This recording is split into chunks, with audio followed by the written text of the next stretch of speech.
Bonjour chez vous et bienvenue à votre émission Ayélé. Vous, peuple Atchan, partout en Abidjan. Je profite de cette antenne pour faire un coucou à tous les villages Atchan, à toute la diaspora, peu importe là où vous vous trouvez. Et sans plus tarder, nous allons déstresser un peu avec le coach Cyril à travers sa rubrique La Gym. Bonjour, c'est Cyril Nyamke, toute nouvelle vidéo aujourd'hui. Alors on va essayer de brûler le gras en 4 minutes. On va faire une session Tabata qui dure 4 minutes, c'est-à-dire 20 secondes d'entraînement d'intensité et 10 secondes de pause. Donc j'ai tout noté là. On va aller dans 15, je vais démarrer mon chronomètre. Donc je vais paramétrer en fonction. On démarre dans 15 secondes, maintenant 12 secondes. Premier exercice c'est au sol. Je vous explique rapidement en 5 secondes. On se couche sur le côté, on touche et on fait une rotation, on touche. On travaille les obliques, allez go. N'oubliez pas de vider l'air à chaque fois. Montez légèrement les jambes. N'allez pas totalement sur le côté. Faites un léger mouvement. Vous devez sortir vos obliques et pas le dos, arrondissez le dos au maximum. Alors on se repose 10 secondes. Prochain exercice, c'est le mountain climber. Position de pompe, on court sur place et genoux jusqu'au coude opposé. Allez. Ensuite, ne montez pas le bassin. Gardez le bassin toujours bas. Genoux proches du sol. Allez. On tend la jambe au maximum. La jambe doit toujours être tendue. Super. Allez, après ça, on va se coucher sur le ventre. Je pose mes lunettes. Bras tendus. La tête contre le sol. On monte les bras et les jambes et on descend. Sans exagérer le mouvement.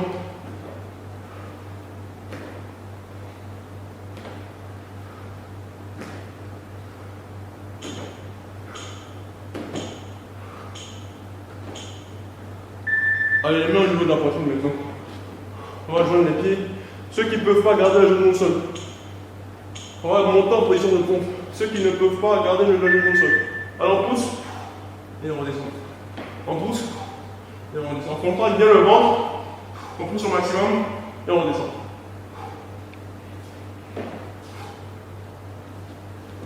Un mouvement explosif. Allez, boum.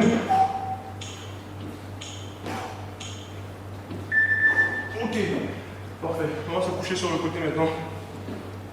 On croise les deux bras, on la décolle du sol, on tend une jambe, on tend la deuxième et on bloque.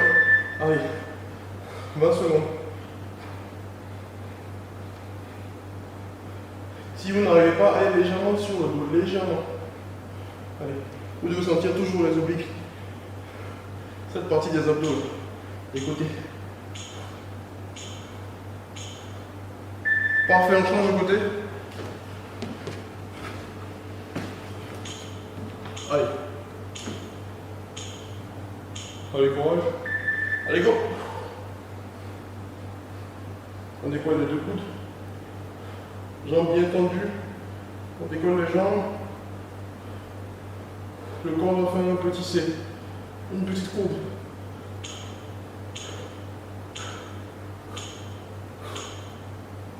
Parfait, ok. Après, c'est on se met à quatre pattes. On va tendre le bras gauche et la jambe droite. Allez.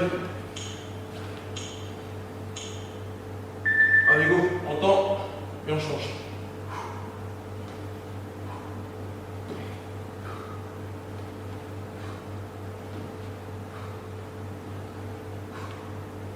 Ne montez pas un plus que l'autre.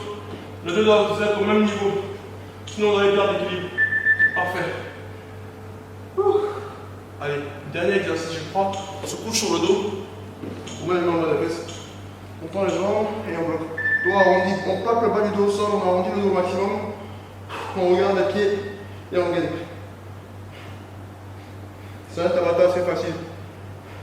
Juste pour brûler les calories du matin. Pardon, les calories au réveil. Un circuit qui peut vous être utile le matin à votre réveil. C'est terminé. C'est une petite session simple. Merde. Super. Alors c'est une petite session assez simple, très facile à exécuter, que vous pouvez faire les matins ou les soirs quand vous rentrez. Si vous êtes très fatigué, que vous n'avez pas la force à la salle d'entraînement ou si vous n'avez pas la force de vous entraîner pendant longtemps, session de 4 minutes Tabata qui dure même pas longtemps. 4 minutes c'est rien, ça passe vite, comme vous venez de le constater.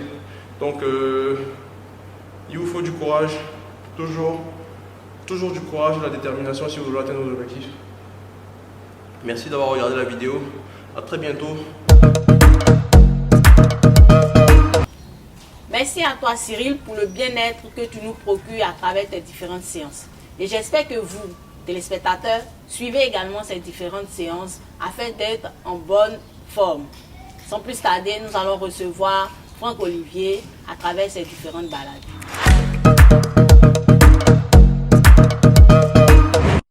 Comme je le disais tantôt, nous recevons sur le plateau Franck Olivier à travers sa balade.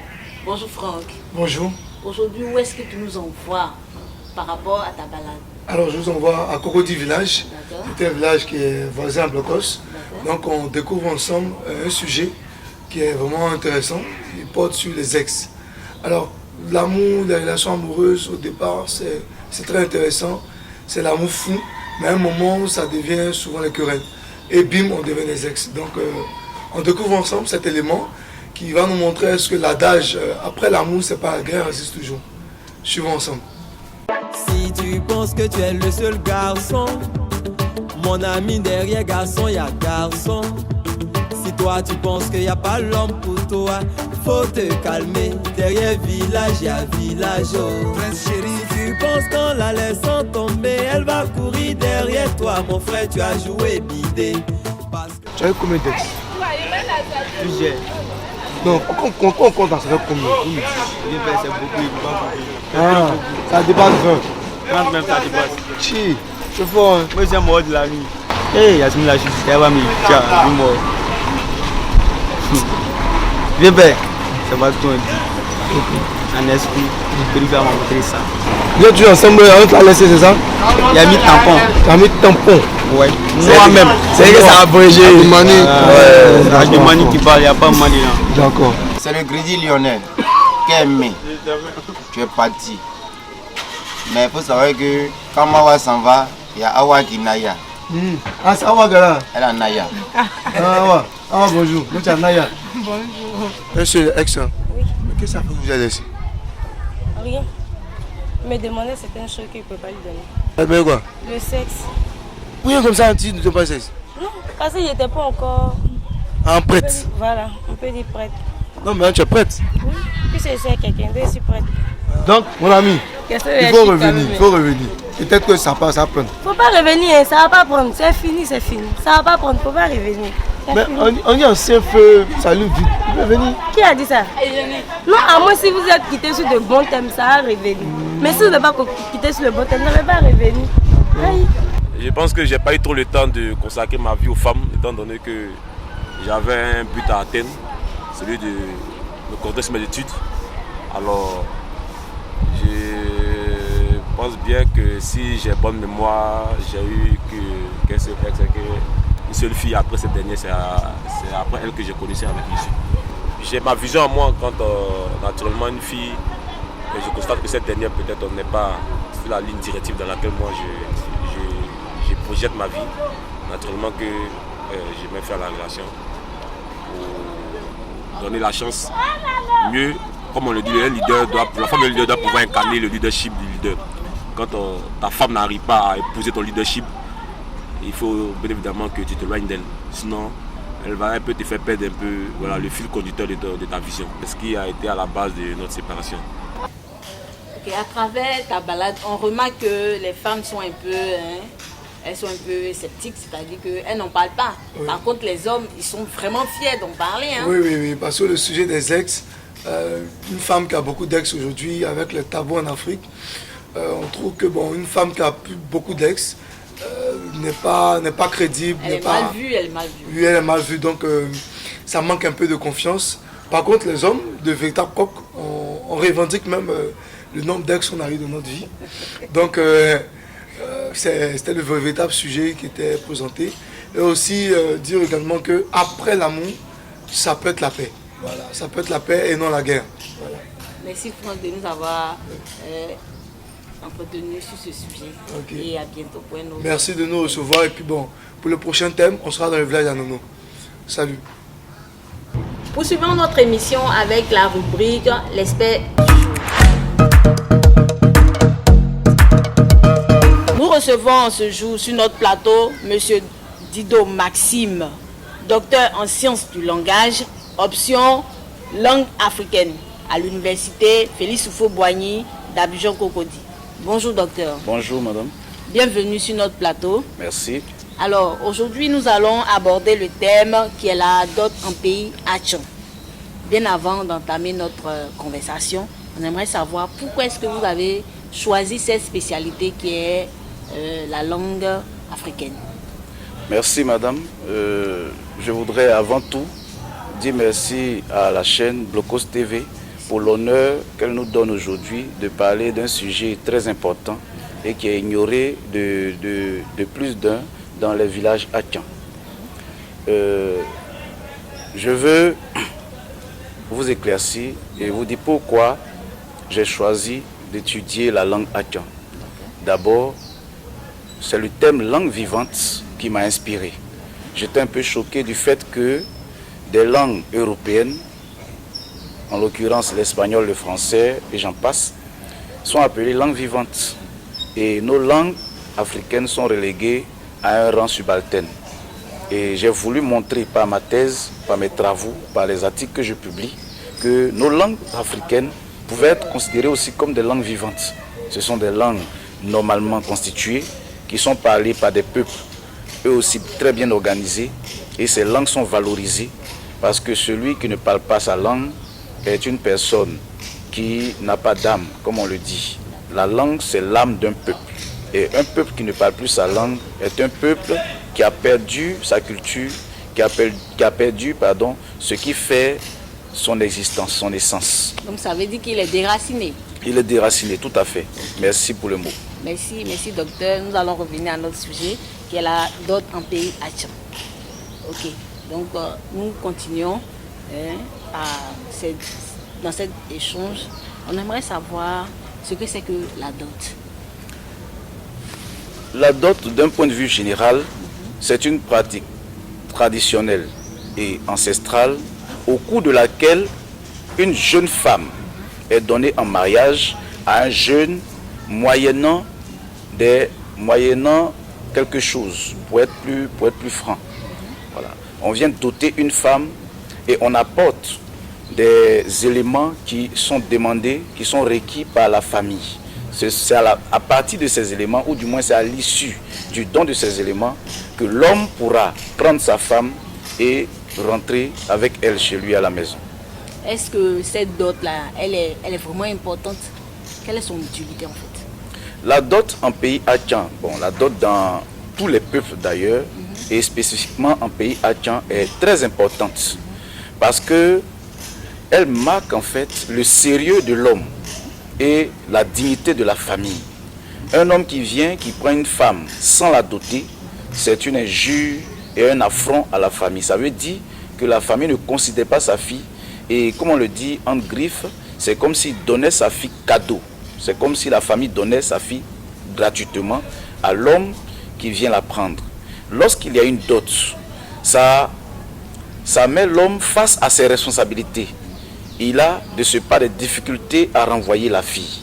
Il sait qu'avant de prendre une telle décision, il doit d'abord se rendre chez la famille pour qu'on lui rembourse la dot. Et ça, on viendra, je pense bien que vous allez me poser cette question pour que j'éclaircisse un peu. D'accord. Et quelles sont ces différentes composantes? En pays Atchan, la dot ne demande pas beaucoup de la part de l'homme. Mais avant de parler de dot, permettez-moi de faire une digression et revenir. avant de doter une femme, on passe d'abord par la cérémonie de présentation, qui est le kokoko, appelé généralement kokoko. Avant de doter une femme en pays Atyan, il est sous-entendu que le jeune qui veut doter cette femme s'est d'abord présenté. Donc il envoie des éléments qu'on lui demande. Et au jour de la dot, il y a encore d'autres composantes. La première composante, c'est d'abord les ingrédients qui sont demandés.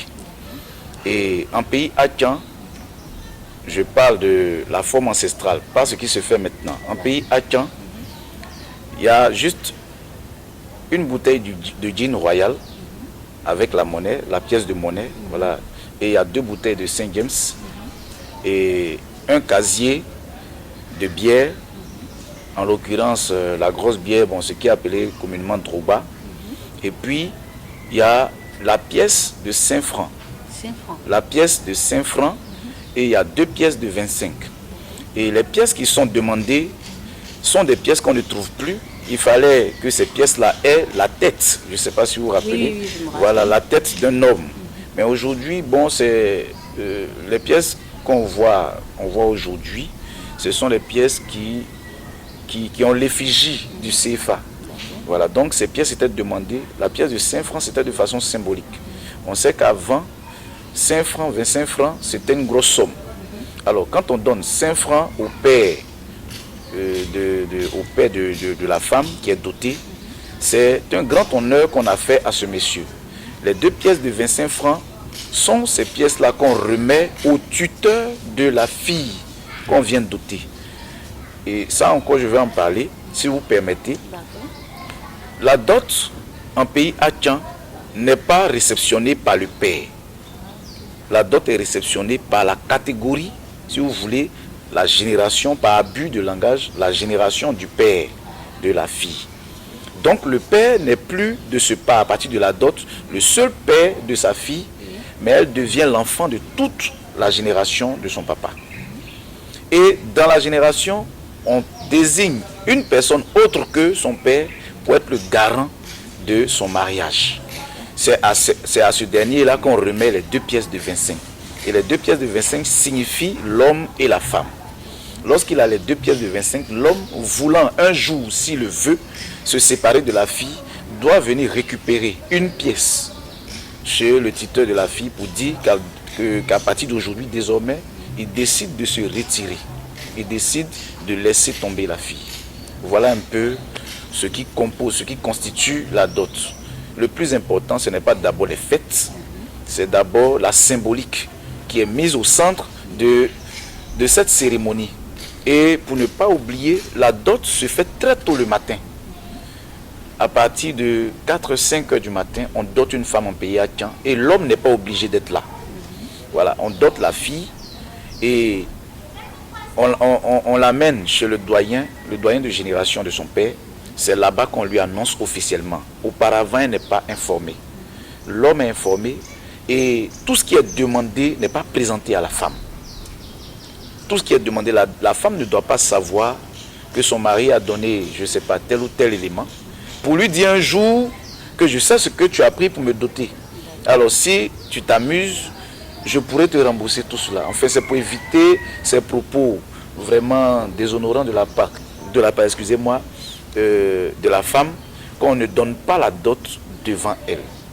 Elle est dans une chambre. Lorsqu'on finit de la doter, lorsque la génération de ses parents ont réceptionné les éléments, les composantes de la dot, on la fait sortir et on la présente officiellement à son mari. Ok, mais tout à l'heure, vous avez dit que ça, c'était la pratique des temps pratique anciens, ancestrale. Des temps anciens, autant pour moi. Mais aujourd'hui, qu'est-ce que nous on remarque? On remarque qu'autour de cette dot-là, il y a beaucoup de cérémonies, il y a beaucoup d'investissements. À telle enseigne qu'il y a certaines personnes même qui ont peur même d'épouser nos sœurs Atyan, parce qu'ils disent que vraiment on n'épouse pas une femme Atyan qui peut et qui veut, mais qui peut. Qu'est-ce qu'on peut retenir à travers cette phrase? C'est une très belle et une très bonne question. Elle est bienvenue parce que je vous soutiens effectivement, on remarque qu'aujourd'hui, les gens organisent des dots pompeuses. Voilà pour dire qu'il y a beaucoup d'investissements, il y a beaucoup de dépenses et souvent inutiles qui tournent autour de cette pratique. Mais il faudrait rappeler à ces personnes-là que ce qui se faisait avant ne doit pas être exclu de ce qui doit se faire maintenant. Une coutume ne s'abroge pas, elle ne s'exclut pas, mais elle s'améliore. Et une dot, ce qui fait la particularité ou la quintessence d'une dot, ce n'est pas ce qu'on dépense, c'est ce qu'on donne. Qu'est-ce qu'on a donné pour doter la fille? Est-ce qu'on a respecté les critères? Si on a respecté les critères, tout ce qui tourne autour, ce sont des faits divers, si vous voulez. On se change 3 fois, 4 fois et tout ça. C'est parce qu'il prouve qu'on aime la fille et qu'on va rester avec elle. La preuve, je vous dis que si on fait tout de suite un sondage, vous verrez que les personnes qui ont fait ces genres de dots ne sont pas toujours ensemble. Et moi, j'en connais plein. J'en connais plein. Il faut sensibiliser les gens sur ce qui est important et non ce qui est ce qui fait le matu vu. Aujourd'hui, c'est le matu vu que les gens veulent faire.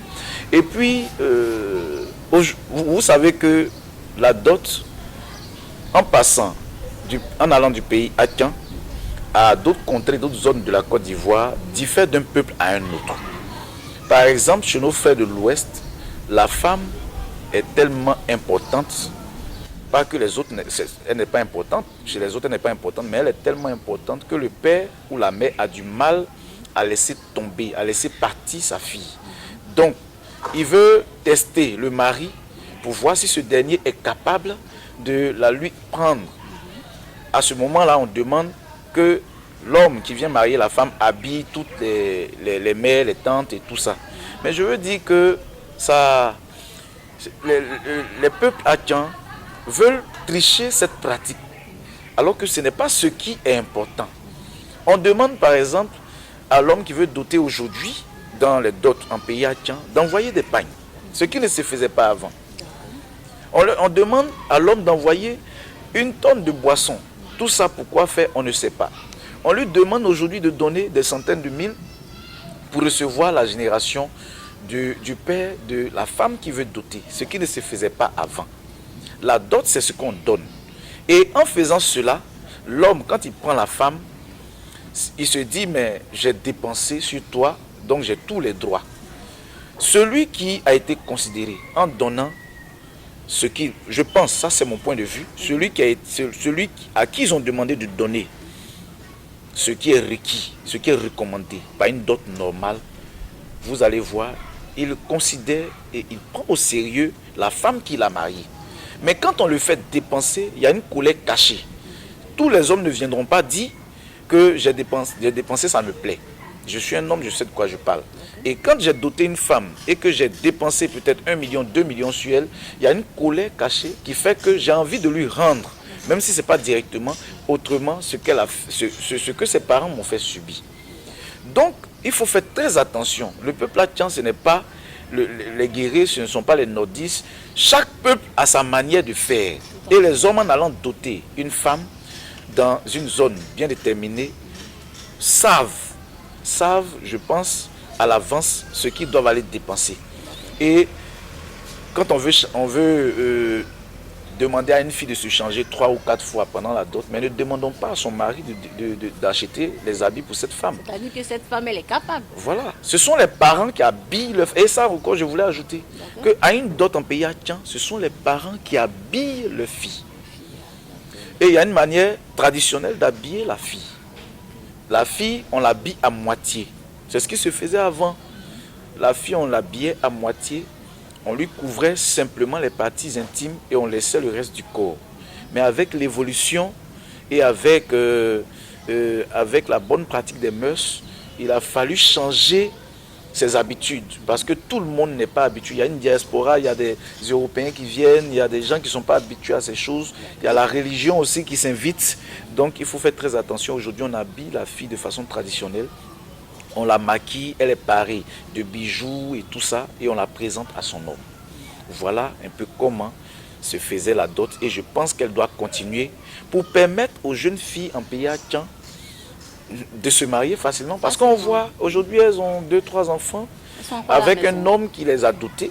Et ce dernier se dit, ben, j'ai trop dépensé dans la dot, j'ai peur d'aller me marier. Il y a une autre pratique aujourd'hui qui fait fuir les maris, qui fait fuir les hommes. C'est quoi? Ce sont les dépenses pendant les générations.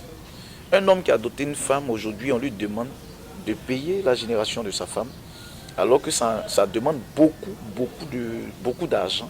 Et ce dernier, quand il se voit en face d'une telle responsabilité, ne peut que fuir un bon matin, abandonnant ainsi les enfants entre les mains de leur pauvre mère. Et on voit ce qui se passe. Tout à fait. Mais on a remarqué un phénomène à l'ouest.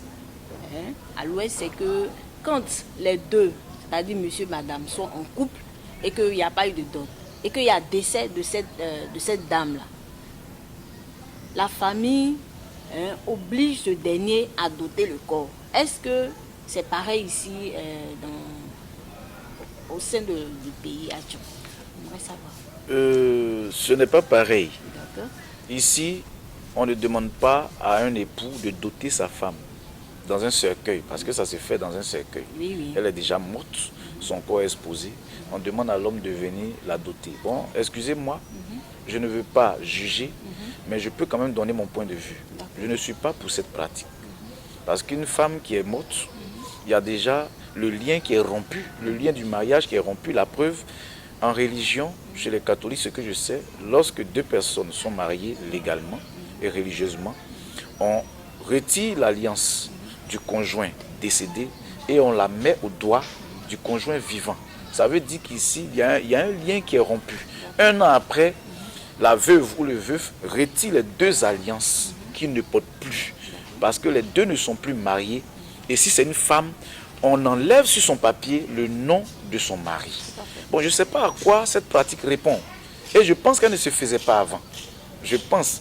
Parce que ce sont ces 10 dernières années qu'on a constaté, et moi-même je l'ai appris avec stupéfaction, qu'un homme dote, on demande à un homme de doter une femme qui est couchée dans un cercueil. Bon, à quoi ça répond? Est-ce que on n'est pas en train de tisser des liens spirituels? Et puis il faut aussi remarquer que dans nos pays africains, dans nos cultures africaines, on fait beaucoup de mysticisme. Est-ce que ce n'est pas cela aussi que les gens veulent pratiquer en demandant à un homme de doter sa femme qui est couchée dans un cercueil? Bon, je ne sais pas à quoi ça répond.